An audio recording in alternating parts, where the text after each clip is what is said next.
This is called a maul stick, what I'm using right now. This. What does it do?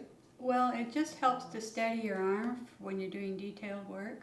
Joyce Hall is just one of the countless artists who work and carve out a living for themselves here in the Okanagan. As long as what you're working on is dry, otherwise I have to put it down here to steady my hand. The foundation for her work is realism. Her awe of nature is apparent in most of her work, but her devotion and meticulous time to detail perhaps isn't as obvious unless you have the opportunity to delve into her studio and watch her work. And there is Joyce Hall, and I mean, this is an image that is taken from outside of her studio. Patricia Ainsley spent a quarter of a century as chief curator of Calgary's esteemed Glenbow Museum.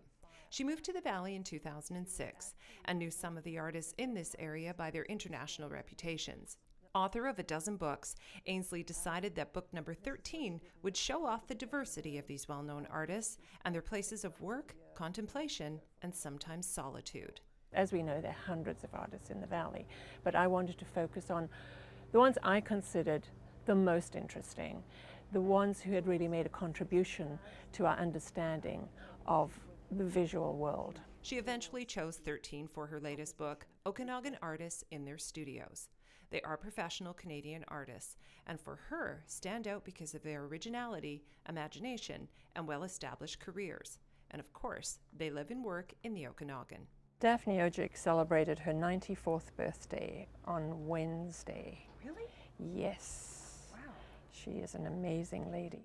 One of the things I wanted to do with the book was not just something superficial. I wanted to have a lot about each artist. So we've ended up with 13 artists, but the treatment that they get in the book is fairly in-depth.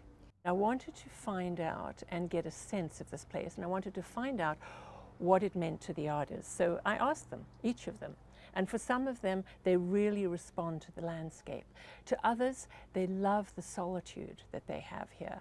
And for some others, this is just a place to work. I wonder, what your thoughts are about what it means to you to have been included in the book.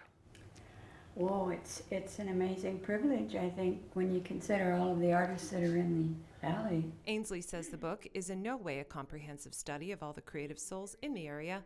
It's just a small taste.